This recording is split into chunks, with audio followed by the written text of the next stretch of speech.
of the Southeast Polk Community School District Board of Education at 5:30 PM on October 16th, 2025. Roll call, please. Bridget. Here. Chad. Here. Brett. Here. Lori. Here. Gary. Here. Rick. Here. Kelly. Okay, we have a quorum. Next step is agenda adoption. Motion to adopt the agenda? Second. Okay, thank you, Lori and Rick. Bridget. Yes. Chad. Yes. Brett. Yes. Lori. Yes. Gary. Yes. Rick. Yes. Next is district vision and mission. Ally, go ahead. Southeast Polk Community School District will learn, lead, live, success for college, career, and civic life, engage all students in learning a challenging curriculum delivered through quality instruction. Very well done, thank you. Please stand for the Pledge of Allegiance. Pledge to the flag of the United States of America and to the republic for which it stands, one nation, indivisible, with liberty and justice for all. All right, I have received one submission for public comments. Do we have any, have we received any others? Anyone else participant need? Okay, I'm going to read a brief statement and then we'll invite our speaker, Mr. Morrow, up. The board recognizes the importance of citizen participation in school district matters. Citizens wishing to address the board must do so in the public forum portion of the agenda. Citizens need to complete a public comments card prior to the meeting and give it to the superintendent or board recorder. These cards are located on the table at the entrance of the meeting. If an individual wishes to address the Board of Education, the time is limited to 3 minutes. All right, Mr. Morrow, please share your comments, and you're just representing Just myself. Just yourself? Okay. My name is Eric Morrow. I live at 8445 Southeast 32nd Avenue, Reynolds, Iowa, 50237. I come this evening as another parent asking for this board to look into and have an open dialogue with parents and staff about access to advanced curriculum. The matrix that is being utilized by both middle school and junior high to grant access to advanced courses does not take into account a holistic approach. The matrix has removed parents and student choice from their educational pathway. Our core value of student first, or the new mantra of all means all, appears to be just lip service. 2 minutes isn't enough time to have a conversation that is needed to articulate the concerns and limitations. There continues to be smoke and mirrors and manipulation of data to spin certain narratives. This has been a topic for almost 2 years, with staff and parents' concerns being ignored. Just this year, there was supposed to be an update that was agreed upon and not implemented. I'm asking the board to schedule a parent advisory meeting along with staff members that have insight specifically on the matrix being used and access to the curriculum that allows for an in-depth conversation free of fear of retaliation. Thank you. Thank you. Thank you. All right, that's all that I received. We will move on to the consent agenda since, well, are you gonna? I will. Oh, well, oh, we'll let Dirk. Oh, in your, okay. In my part, yeah. We're going to mention Janet in Dirk's update. She is at conferences, so we would like to congratulate her in person at a later meeting date. So, moving on to the next portion, which is the consent agenda. Motion to approve. Second? Thanks, Brett and Lori. Chad. Yes. Brett. Yes. Lori. Yes. Gary. Yes. Rick. Yes. Bridget. Yes. Okay. On to old and new business. Next is our confirmation of our next meeting, Motion to approve. Second. and that's November 6th and November 20th for our next meetings. All right. Brett. Yes. Lori, Yes. Gary, Yes. Rick, Yes. Bridget, Yes. Chad. Yes. Next is the City of Pleasant Hill 28E agreement for water flow metering.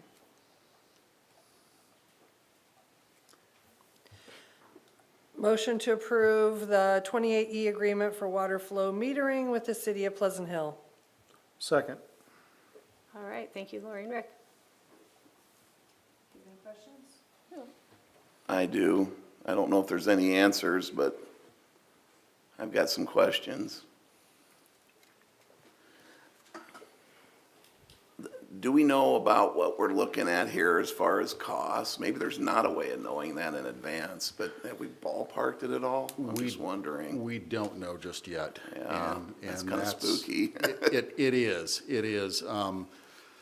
So ultimately, at this point, yeah, we don't know exactly what that delta is between what we're consuming and exactly what is going out. And that's really been the challenge for the city in terms of what's entering their treatment systems, is they know that from somewhere, there's a discrepancy in the volume that they're seeing come in versus the volume of water that they're selling. They're trying to figure out where it is, and that's what part of this initiative is for them to be able to try and be able to sort of articulate what that difference is, and if it's even originating on our campus. It may not be originating on our campus, so that's That'd one sure of be nice. It would be great. It would be fantastic. The district went through an exercise a couple of years ago where this has been a topic that has been discussed at various times. The district did go through an exercise. We had folks that went out, scoped out sewer lines and put cameras in things and literally was down in manholes looking for, potential sources of additional water that would be leaving the property here and going into that system. They couldn't find anything. So the hope is that the metering that the city puts in will just simply confirm the fact that there isn't anything coming from us.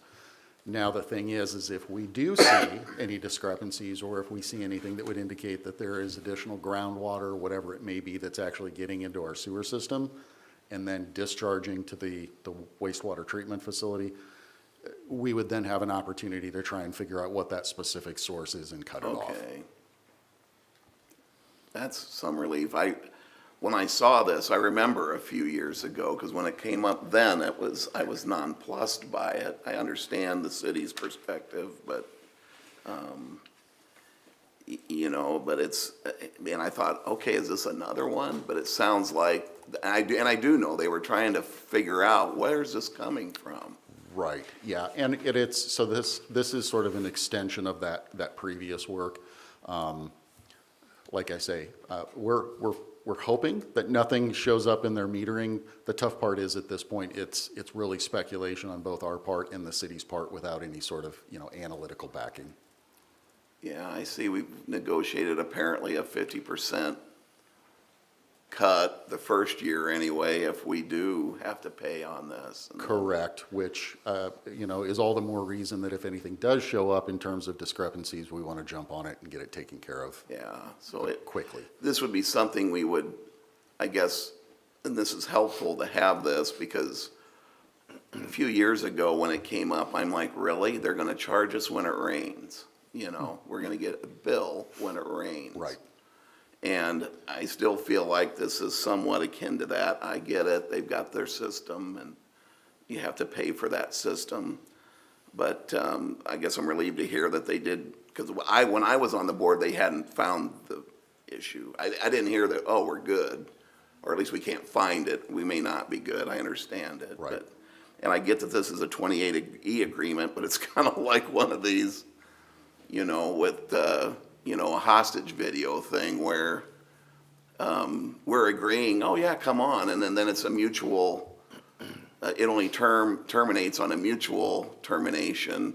Right. And maybe there's just nothing we can do about that, and I understand that, but I think if the idea is this equipment will help us figure out what's happening and figure out a way to remedy it, so we're not ringing a cash register when it rains. Correct. At least not a significant one.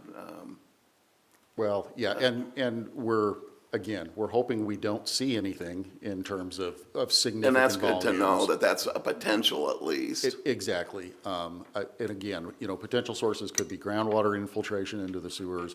It could be, we don't believe we have anything in terms of, leaking water mains and things like that, but it also could be, I'll say, as simple as finding a leak in a pipe someplace Right. that, Sure. that we can address and is, a relatively low impact solution. I think they were looking for a leak in the pipes last time too, so hopefully they continue to not find it. We will do our best to help them not find that. Yeah, so, thanks for asking the Yeah, question, this has Gary. been helpful, thank you. Okay, I hope this helps, yeah. So, with that, I guess, how did they know that it's coming out of the junior higher area? So I think that they've done a variety. I can't speak exactly to everything that the city has done, sort of as they've kind of gone through their process of elimination. I do know, and I'll readily admit, I'm still kind of trying to get my Sure. feet underneath me in terms of the age of our infrastructure in various places. I do know that we have some underground sewer infrastructure that goes through this entire campus from east to west that is pretty dated in some locations. And I think that they've applied just a lot of their historical knowledge and understanding of some of the improvements or maybe I'll say some passed upon improvements that have been done over the years, where I think that they've sort of gone through a funnel process, I think, as they've looked around various, potential sources of contribution, and I think this is just one of those. We're one of those locations that has sort of made its way through the funnel. So I don't know that we're necessarily the only folks that potentially could be looked at as a potential source of this, again, this difference between what we're using and what they're seeing hit their system. But I think they've gone through a process of elimination, and unfortunately, we're still in the mix. Well, this is jogging my memory more, which is surprising, but it seems like this started, when did we get rid of the sewer lagoons over here? What year was that?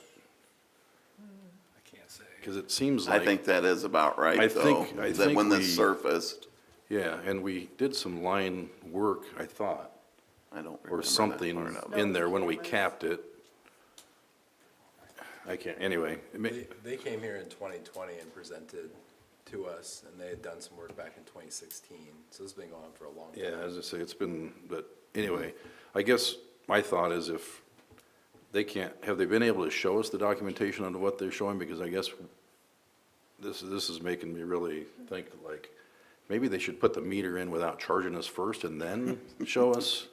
Well, we do have, and I apologize, I don't have the 2080. I believe that the 2080 right now is set to start with a fee schedule in January. January, Yeah, correct. it's Yeah, it says January, so- 50%, but So it's we've got a little window there. Again, the tough part is we don't know if they're, and they don't know if they're going to see that we've used 1 million gallons of water in a month, if they're gonna see 1 million gallons of water go down that sewer. That's the challenge, is we don't know exactly, and they don't know exactly what that delta is gonna be, other than the end source where it goes into their system. They know they've got they have some number that's higher than what they're selling to their customers. And I guess that's not making sense to me, because if they're putting a meter on, they're gonna charge us 50% of what's going through there. They're already charging us for what's going through there essentially, so. So what they're actually saying is, again, if we're using 1 million gallons, which is just like in our homes, we get charged, as crazy How as it much we sounds use. sometimes, we get There's a base charged rate. essentially for the same amount Yeah. that goes in, as goes out. So what they would do is they would look at that and say, okay, well, you used 1 million gallons through the utility system. We've seen 1.2 million gallons go down this sanitary sewer. We need some help trying to identify, where did that additional 200,000 gallons come from? Is it groundwater? Is it a leak? Is it, some other source? So that 50% would be on that difference between what the billed amount of usage is and what they're measuring. So it would not be 50% of the total we're not gonna pay on top of what we've already paid on, I guess is what I would say. Okay, and you're comfortable about that? Yeah, it's just the whole fact that we're in this situation, trying to chase down a leak like this. But I think it's, at the end of the day, if there is anything, again, there might not be anything there. Hopefully that's the case. If there is anything, we've got an opportunity to correct something that, you know, there's an issue there to begin with. And quite honestly, it's probably an issue we just don't fully comprehend. Well, I guess I'd like to have somebody do some checking on when we did the, changed the sewers over from the lagoons to And I can Pleasant dig Hill. into, yeah, I can dig into that. 'Cause there was some scope done at that time, and, That was the first time they came to us. yeah, but Okay. what year was it? And Well, she I said 16 and 20. Yeah, The east about trunk 10. extension was completed in 2000s. Is that the east trunk extension? That isn't when Pleasant Hill became, that was when they went from rural water to, It says that was the expansion to serve the bus barn, admin building, and junior high. yeah, in Yeah. 2000. 2000, early 2000s. 2000s. So, yeah, if we can just get a definite date and at least find out what the work was done. Yeah, I can. Remember- I can put together just a brief little summary and certainly come back and kind of give a, you know, Cliff's Note version of what has been I was done. on the board when it Yeah, I guess happened, we've so got some time. it wasn't 2000. I guess I'd maybe ask if we can table this until we can get some definite answer on maybe that, and, or will we have time before the 26 deadline? I'm trying to think, our next, you have 2 meetings in November, 1 meeting in December. So I mean, you could table it to the 6th. I mean, is there any, like, downfall of doing that? And or could we work through it and still, if the board decides to pass it, and then if something comes up? We're still gonna have to do it because Yeah, but. What would that tell you if we figured out when that change happened? Well, that's why I guess I'm just asking is if, am I Yeah, asking too I- much, or? The question that I don't know, but that I think I know, is that they can charge us regardless of whether we pass That's my this or guess. not. What they're doing here is saying for that first year and a few months on the front end, we'll cut you a little bit of a break. So I think if we wouldn't pass it, they still would do this, and we would just pay 100% right to begin with. instead of 50%, But starting January. I would Good need that point. clarified before I know just enough to be dangerous, and that's, Yeah, well, I still think it'd be good for the board to know just kind of what our process was, because obviously those times gone by, and maybe something happened in the meantime, and we can kind of help narrow it down a little bit. Sure. Like I say, I'm more than happy to pull together what I can and pick some brains and put together a quick summary for you for whether you as a board elect to table this or just simply as an information item, whatever would satisfy. Yeah, the well, board. I'll take that off as an option unless anybody else, but I just wanted to throw that out there, so. Anything else I can answer? Yep, I'm good. Okay, Okay. thank you. Lori, Yes, Gary, You got me to yes. No small feat. Well done. Rick, Yes. Bridget, Yes. Chad, Yes. Brett. Yes. thank you, Brad. All right. Next, item C, the 4 Mile Elementary and Junior High roof project. I'll recommend that we accept the 4 Mile and junior high project final completion. The board also authorizes retainage to be released to Central States Roofing. Second. All right, thank you, Rick and Lori. Any discussion? I have a question. So, was this always planned to come from the SAVE Fund? Just need to jar my memory. Over the past several years with the roof projects over the summer, those have all come from the SAVE Fund. Generally, we budget about $500,000 for the SAVE Fund for these projects. So that it was always the intent for Correct. this come to, that's all I wanted to know. Correct. Thank you. All right. Any other questions or comments? Okay. Gary, Yes. Rick, Yes. Bridget, Yes. Chad, Yes. Brett, Yes. Lori. Yes. All right, on to item D. We have a first read of board policy updates. Motion to approve first Sec- reading. Second. Thank you, Brett and Lori. I would Questions? add discussion? that we had the policy meeting on Monday, and I read through any changes after we had that meeting, and it all looks fine, just to update you guys on the board. So, the first policy, the board committees, is one that we're electing to modify, but the other ones, I'm assuming, are legally required? Yeah. I Yes. think they added the committees and, in there, and that was the only real addition. Okay, I just wanted to make sure. On the committee list, I noticed there's a safety committee. I don't remember that being on the list before. Yep, that was one of those that we caught that has been around that just wasn't on that list that Okay. we talked through before. Okay. Was that one that was legally required or just one that we've had? One that we've had. Okay. Thank you. Sounds like one that we should keep. Sounds like a good one. All right. Any other questions or discussion? Okay. Rick, Yes. Gary, Yes. Lori, Yes. Brett, Yes. Chad, Yes. Bridget. Yes. Okay, on to item E. We need to nominate someone to be the IASB delegate for the convention, or the delegate assembly.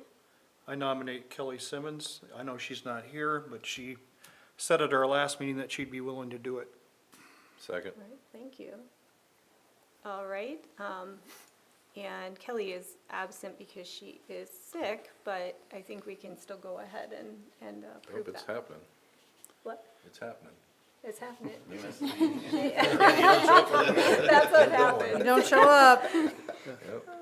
Okay, All right, Bridget, yes. Chad, Yes. Brett, Yes. Lori, Yes. Gary, Yes. Rick. Yes. All right, thank you. Now we're on to topics for discussion, with the superintendent's report as our first item. Thanks, good evening. Some good news and highlights from the last month. First of all, I just want to talk about some teacher recognition. Janet Reardon, 4 Mile Elementary kindergarten teacher, was named the Living History Farms Teacher of the Year. Extremely deserving of this, and she's at conferences right now, but at our November 6th meeting, we will bring her here so that we can congratulate her in person. Since our last meeting, we have had homecoming week and the associated activities that go along with that. The parade was fun. I think I still have just a little bit of candy left, which is shocking. The Hall of Honor ceremony and the Big Ram Bash were all highlights of that week. Our board building and department visits, since our last meeting, we were able to visit Delaware Elementary, learn a little bit, got to see some literacy lessons, look at data and hear about their improvement plans. And then we were able to visit the food and nutrition department at the junior high, another great morning, touring the junior high kitchen and talking to each staff member and learning a little bit about their role, just the pride that they have and the camaraderie and the teamwork that exists there. It's just kind of amazing. It was a fun morning, even though we had to wear hairnets and get our pictures taken with that. It is October, it's Principal Appreciation Month. We're really fortunate to have such caring and talented leaders in our buildings. Parent-teacher conferences are finishing up as we speak. Always a great chance for us to build relationships, work together for students. And kind of associated with that, remember there is no school tomorrow. And also is always one of those kind of wake-up calls. It means that the year is about 25% complete already. It feels like we just started. I think I say that every year. And we are finishing up the certified enrollment process, and that's the next topic I can roll right into, or Sure, go right ahead.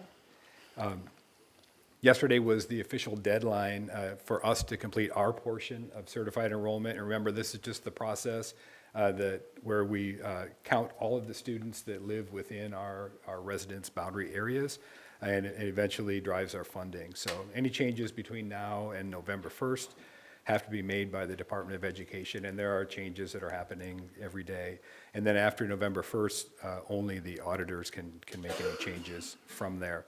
So at this point now, we await the Department of Ed's data cleanup process, after which we'll receive the official totals likely in early November. So hopefully at our next meeting, we'll have some official numbers for you. Just a few key details. It's a culmination of a lot of work by a lot of people. Obviously, you know Joe has given you enrollment updates for the last several months. Sue Sunvold is key with data and uploads. Lacey Beals with open enrollment, working with our DMAT classes as well. Deb Starcevich with registration. Deborah Warren with special education and tuition in and out. Joellen Latham and Brittany Kuntz with preschool, ELL, and homeschool assistance, and Glenn Dietzenbach with our supplemental weighting courses. I'm sure I forgot somebody, and if I did, I'll hear about it tomorrow, and that's okay. I'll own it, but I'm sorry, and thank you to everybody involved in that process. So we'll be looking at on the 6th what that actual enrollment, line 7, or budget enrollment is, because that is the generator for school funding for fiscal year 27. So stay tuned for real numbers.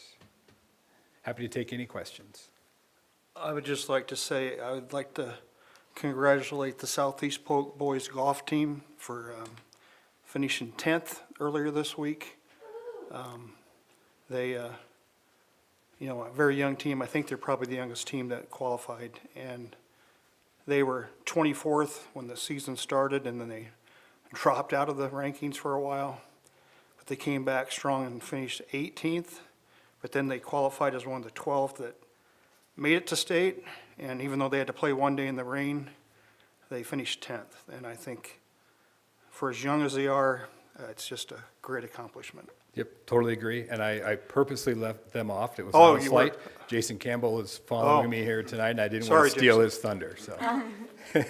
Well, it's okay to hear it twice. Absolutely. Yeah. Thank you for Okay. this breakdown. The explanation is really nice to have that all kind of laid out. bet. Easy to understand. You bet. All right. Thanks. Thanks. Okay, next, speaking of Jason Campbell, activities update.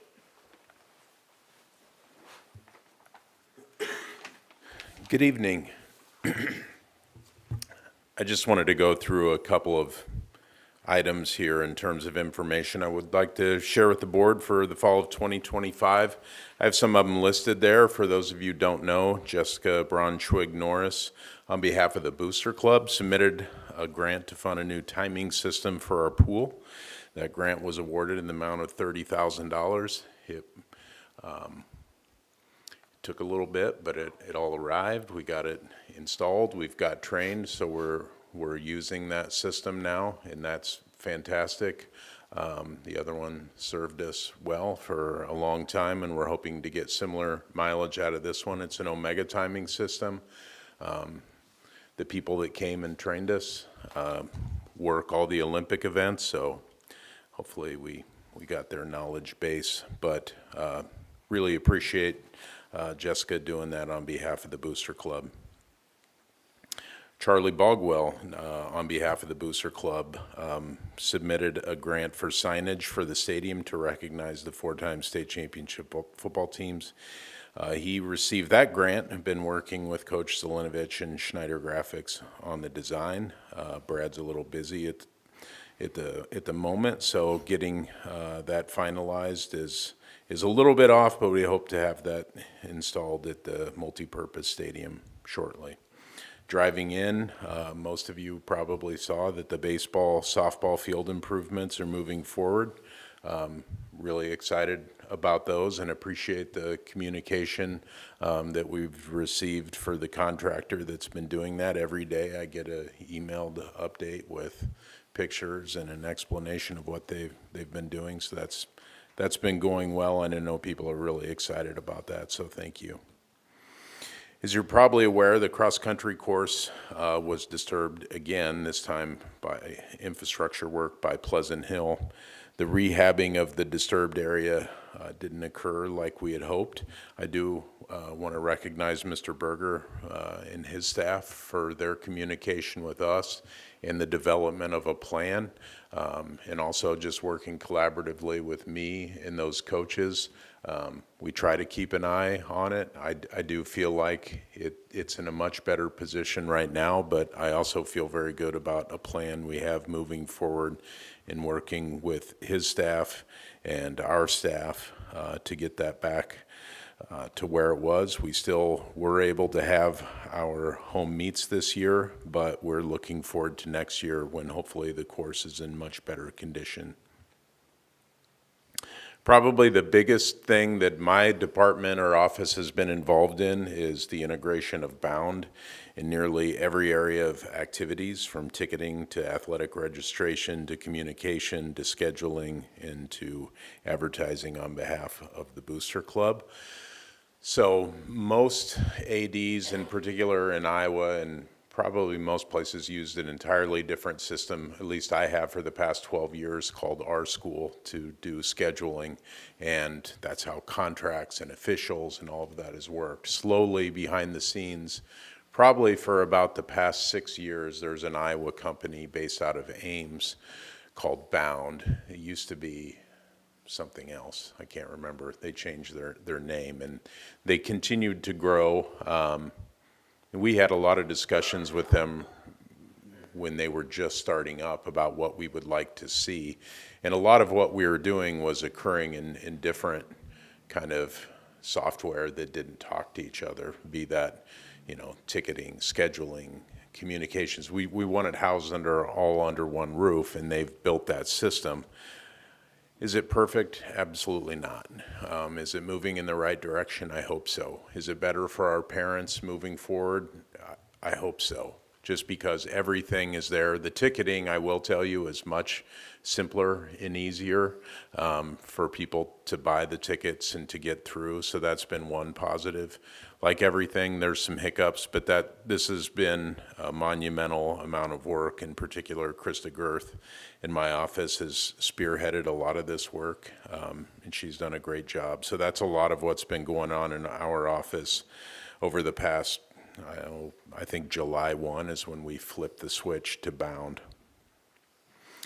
Want to piggyback on Rick there. Boys golf qualified for the state tournament. When I typed this out, at that point the tournament hadn't been played.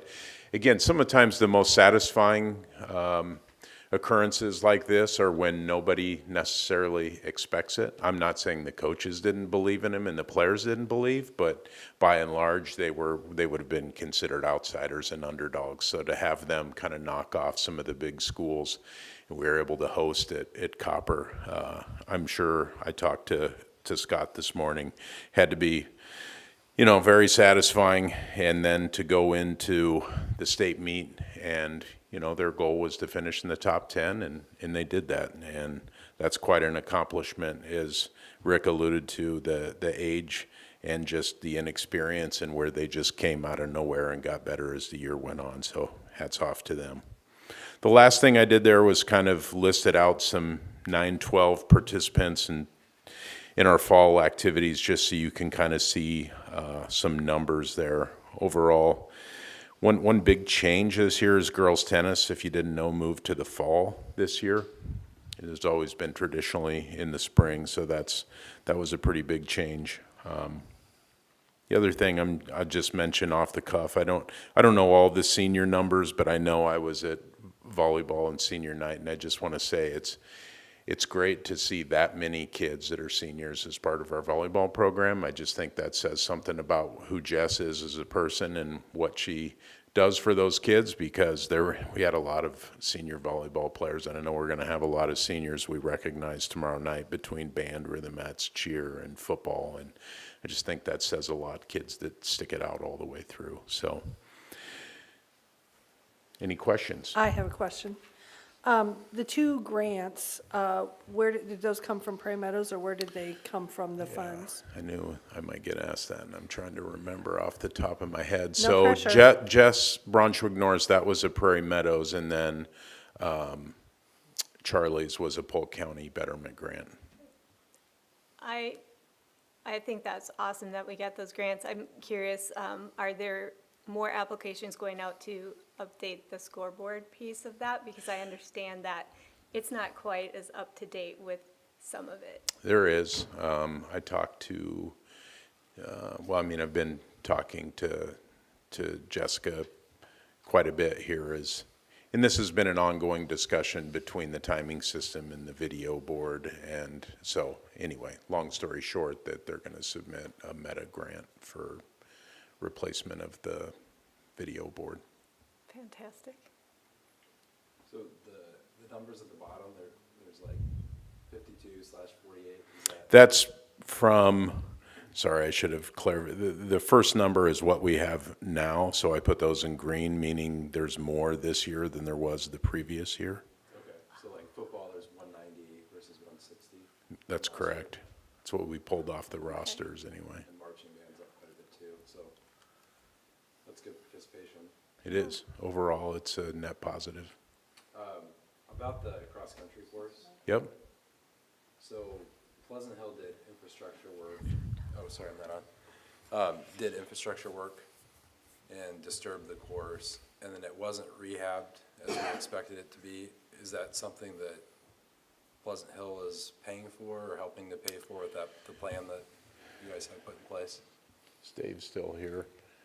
Just, we've both been involved in this. He may have a little more background into who's paid for what, because I know whatever vendor it was came back. Correct. So the scope of the project shifted just a little bit throughout construction. Needless to say, there were running portions of the course that were disturbed. They disturbed some material on our property that wasn't course, as well as the course. Initially, when they went through, they were actually pretty good partners. I wasn't involved in the very beginning discussions on this, but everything I understand is that even from the beginning, they were good partners with wanting to try and identify how do we make sure that the course itself is restored back to the condition that you would like to have it in, and that it was in. So they agreed to do different type of seed mixes. They agreed to do some things to try and make sure that that was ready. Unfortunately, the very first time that they seeded it, they put everything down. We had one of those gully washers in July. Everything washed away, and it just turned into a weedy, nasty mess. They were willing to come back, and they tilled everything back up. They reseeded, they've mulched, they put in erosion control measures, things like that. So they have actually been pretty good partners, and I have to give that contractor a lot of credit for stepping up the way that they have. So are you saying that the rehab wasn't what we wanted because of the washout part, or? Initially, it was just because of weather conditions, and then it just sort of kept going and going and getting weedier and weedier. Honestly, with the way that the weather was this year, we just needed to get to September, October, when conditions were more suitable, and that's when they really stepped up and said, yep, the weather's right, we'll come in, we'll make it right for you. And so far, everything we've seen is that the restoration looks to be in good shape. Okay, so we're satisfied with. As of their right now, approval. Jason, I don't want to speak for you or your coaches, but It looks much better. I've visited with Coach Willard. I don't want to speak for those guys, but he at least alluded to me, he felt like it would be in a good place next year. And Jason referenced the fact that we've got some partnering going on between building and grounds and athletics to try and make sure that we've got a plan. We know that it's not going to be 100% going into winter in that location, so we'll work together as we go into spring and try and get it back to where it needs to be. And I know we had some issues with the contractor on some other spots. Did we ever get those resolved for the coaches? I know there were some things that we kind of took responsibility for, even though they weren't our issues. Have we paid off all of that portion of it, of what the contractor was supposed to have fixed? Are you referring to the stadium? The stadium, yeah, when they routed, it was kind of a different thing than this, since Chad brought it up. It's So part of the plan, and we still have a meeting scheduled to continue to firm up the plan, is for Dave and I to meet with our coaches and kind of identify throughout the course the condition of different segments and try to say, these are the ones that we would rate as, excellent, good, needs improvement kind of thing, and what is the plan for those other areas? So to say that it's 100% in every area, no, but I feel like we've got a plan to address it. okay, because I know it's been going on since construction, and I think they're deserving to get that done as soon as possible, since probably not gonna like this, but we wouldn't do this for the football team, we wouldn't do it for the basketball team. We would make sure the floor's taken care of. I just wanna make sure that cross-country's 100% satisfied for what was supposed to be done by the general contractor, and then, of course, what's going on with this one, too. It seems like they've kind of taken a shaft on a couple things, and not our issue. Our people have stepped up, from when Gary was here, and now Dave's taken, but it's just like, we gotta hold these contractors responsible for the stuff that they do, so. I'll speak to the contractor in the stadium with the cross-country course. They've addressed a few of those issues during that time. We still have retainage of about $90,000 with them. That retainage has not been identified to the cross-country course, so it's something different. So as far as the contractor's work in the cross-country course, I don't believe there's any more additional work for them to do for that. Because I know there was some rocks in some areas that they had backfilled, and whether they're taking responsibility for it or not, I just want to make sure that when our students are, and when we host, we want people to come back and say, that's the best cross-country course that we have in the state, We want it to look nice, so. Again, not our issues, not complaining about what we've done. I think we're stepping up, but just to make sure, so I appreciate it. I'm gonna jump in, though. When whatever construction started on this last spring, I asked you guys if they promised they would repair it, and they didn't. You're giving them the benefit of the doubt, because I feel like cross-country's gotten strung out for a few years. And again, there's always a gully washer. All of that always happens every year. So I appreciate the fact that you're giving them and they're working with you to come back in September and October. But again, cross-country's the one that kind of got pushed aside again. So just keep that in mind. And I know you're new to our district for this, but they should have expected gully washers that were going to wash out the seeds. So I'd like to see us get into good shape, the cross-country course. And we have a couple seasons where we're not tearing apart part of the course for whatever infrastructure is going in somewhere else. That's it. All right. Thank you. Next, item D, school improvement discussion. Dr. Latham.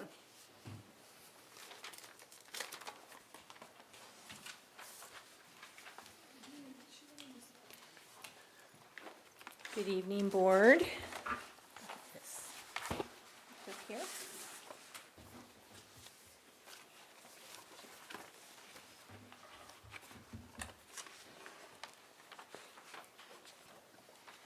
All right. As Dr. Holupnik mentioned, it's hard to believe that we're through this first stretch of the school year, and with this comes the opportunity to provide updates on our school improvement planning. School improvement, as you heard at Delaware, you heard parts of their plan. That's something that occurs all year long. It's a continuous process, and schools are always revisiting that and making decisions and using data and making adjustments in their plan.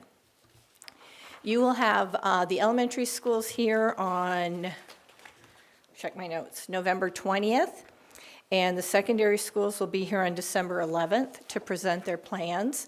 But tonight I wanted to present the overall district plan, more of a big picture look than you'll hear from the buildings. It'll get more narrowed for specific groups of students.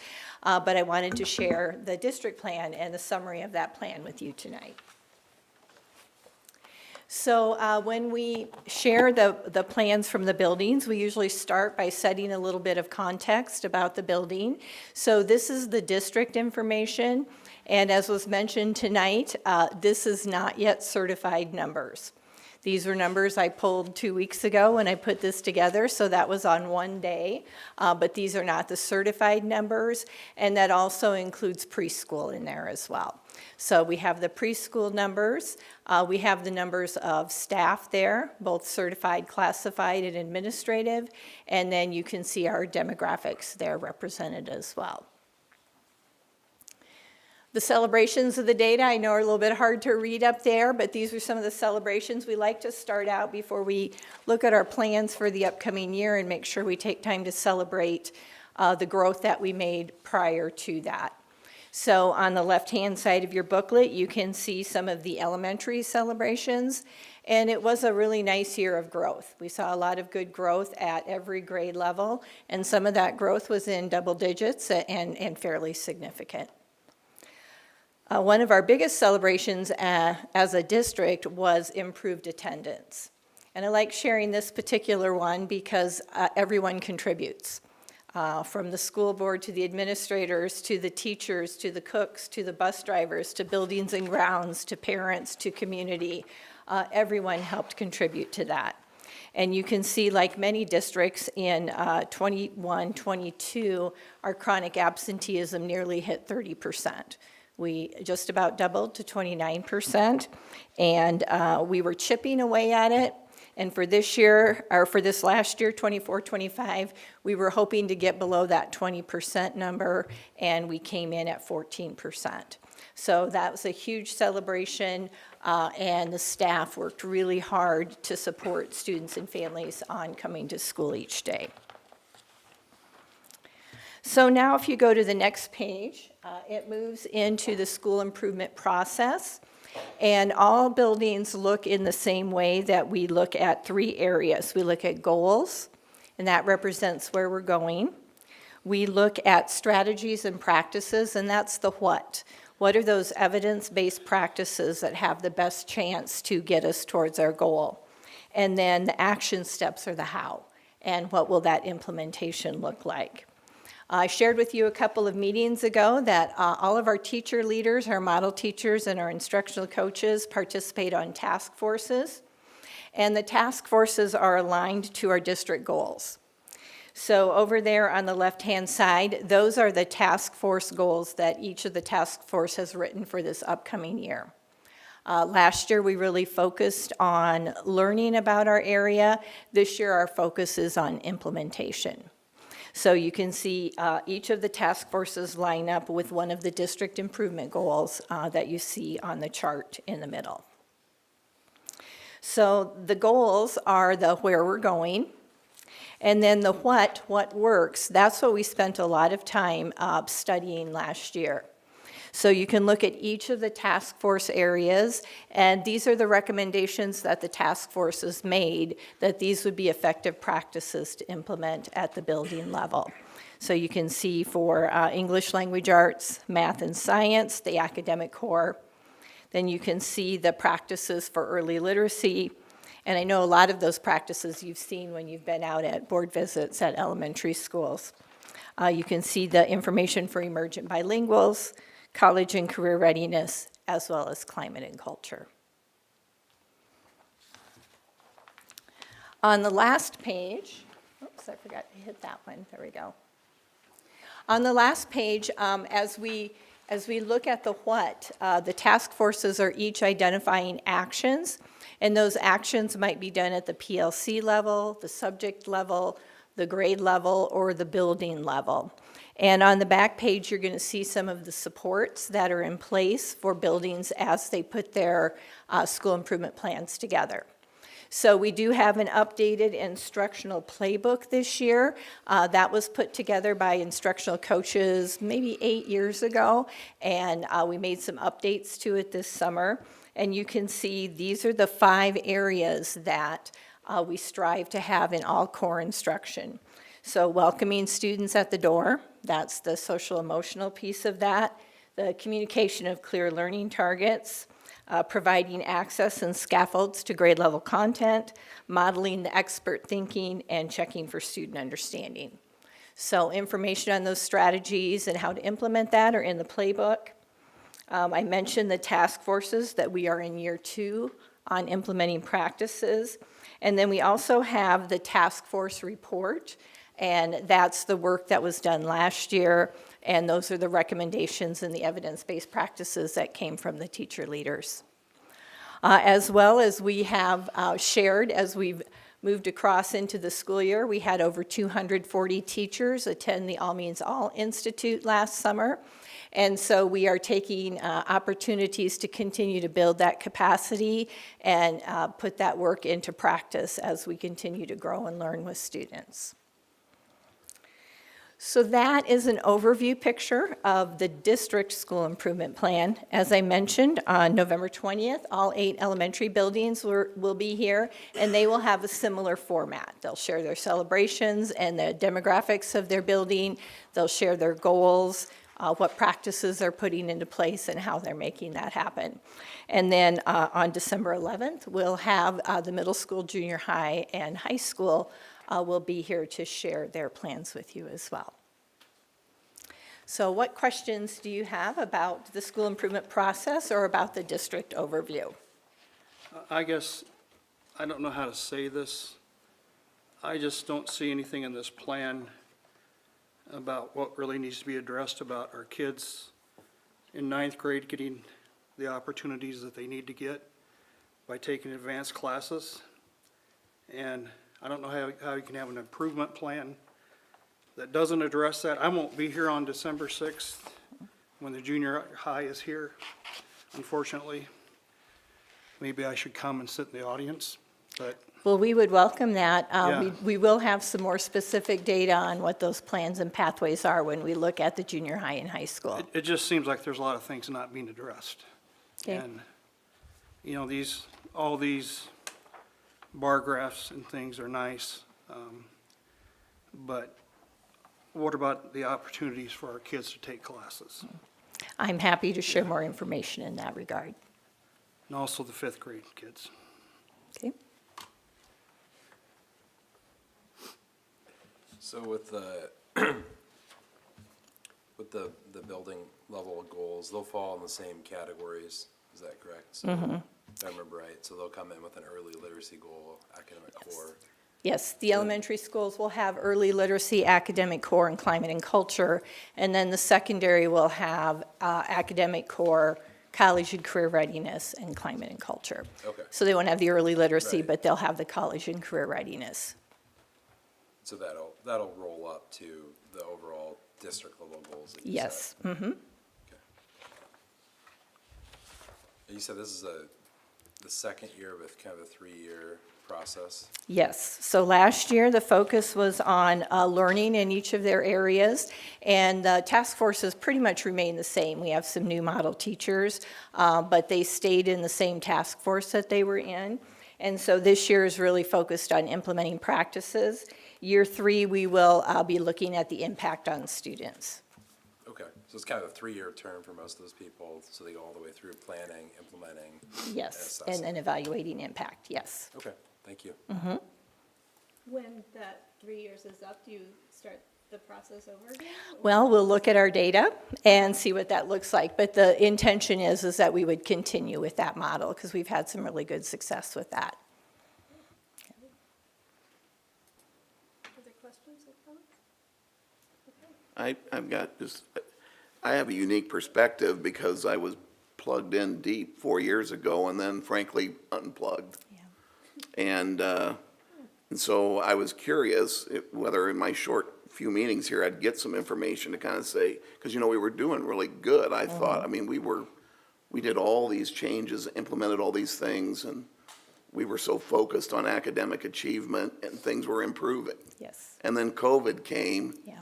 And it's like all the boats in the harbor got tossed every which way. And at least here, I mean, I can see where chronic absenteeism, at least there's one measure that because we felt like everybody else, we fell out of bed. Yes. But we've got ourselves picked back up, and I'm encouraged by that data, because if the kid's not here, boy, you've got a wide open wound. So getting them here at school, that's huge. So I may have to come to this meeting and get plugged in, because I'll be curious to see, especially with historical data, have we closed that, whatever the heck that was, we all Yeah. wandered through the wilderness to, get through the other side. Yeah, we've certainly made some positive rebounds in that area, and, it sounds like one of those statements, but it's like there's a strong correlation. When kids come to school, their achievement's better. And so I know our teachers have excellent lessons out there, but if our kids aren't here, they're not going to benefit from those. So with increased attendance, we saw increased achievement as well. And so I believe the rebound is happening, yes. That's great. It is exciting to see. Just to piggyback on that too, attendance is obviously the most important thing if they're not here. We were just at Delaware, and they were talking about how they're tracking engagement also. So it Yes. feels like maybe that's even like the next level is, once they're here, how engaged are they? Are we keeping their attention as they're learning things, not spending too much time on something, but not going through things too quickly, Right. like pacing things, so. And that, if you'll see in our climate and culture goal at the district level, we still have to maintain and sustain the attendance. We still need to give our attention to that, but it is allowing us to shift more now that we have the numbers where we would like to see them. It does allow us to shift our emphasis to now what happens to students while they're in class. And so we really have shifted to that. We have one of our task forces who is taking that on in terms of active participation strategies for students during class. So that's been exciting to see.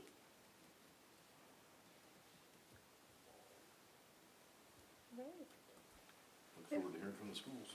Yeah. Yep, we're looking forward to it. Fun meeting. All right, thank you. All right, thank you, Dr. Latham. Last but not least, our monthly financials, Mr. Bacom.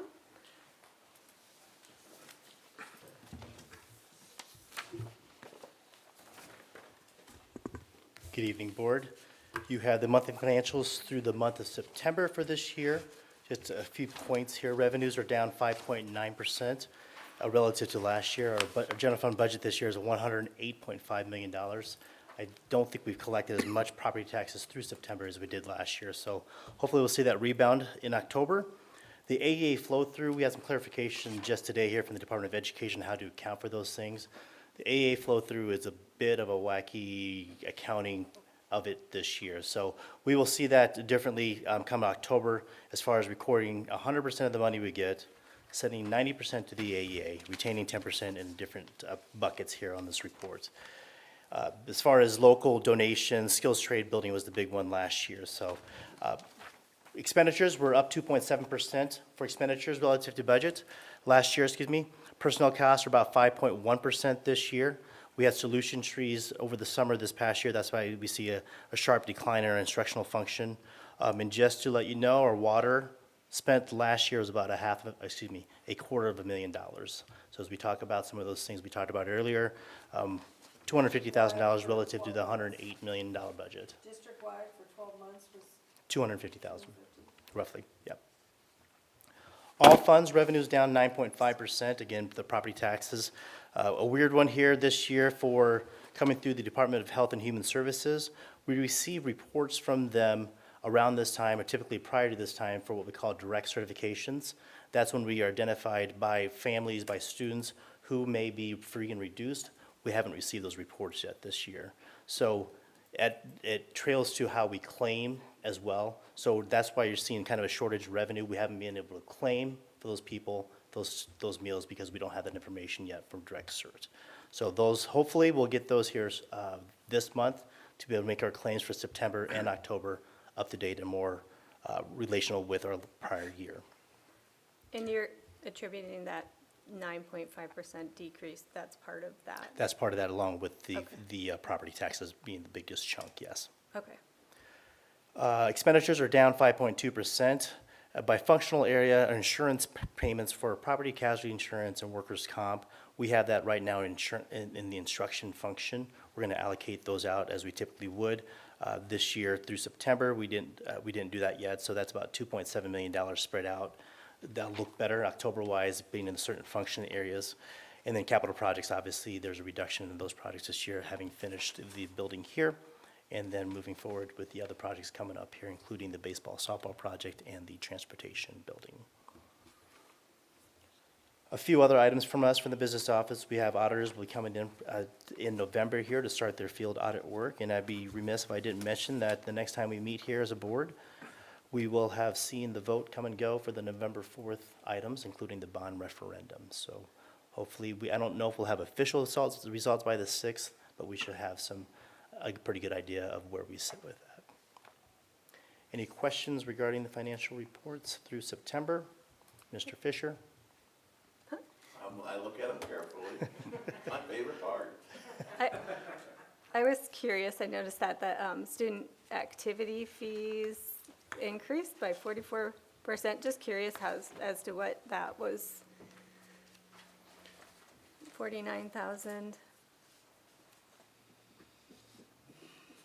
Probably to that new bound system they all want to buy. It could Yeah, be that's student what activity it- passes it's went an- up, it- yes. It's the Sorry, yes. revenue portion, not the expense portion. Yeah, so student activity passes went up, and also depending on Okay. how many home games we had, football-wise relative to we had since through September, that could play in a part of it too. Yeah. Okay. Last year we would have had 4, this year we have 5. Okay. I was just curious. That Health and Human Services, that you haven't heard from them yet, but we're still taking care of our Absolutely. August, September, Absolutely. even though we haven't heard from them. Yeah, so an indirect effect of this, right now, the families that may have been on paid status, currently still on paid status, their balances may be going up, their negative balances, if they have negative balances, without knowing what the direct cert may be. Now, I would say that a majority of our families are identified in the correct manner, but those families that may have changed economic statuses between last year and now, we haven't been able to identify with the direct cert yet. But we're making sure everybody's eating. Absolutely. Okay. Anybody else? Thank you. Okay, thank you, Mr. Burkow.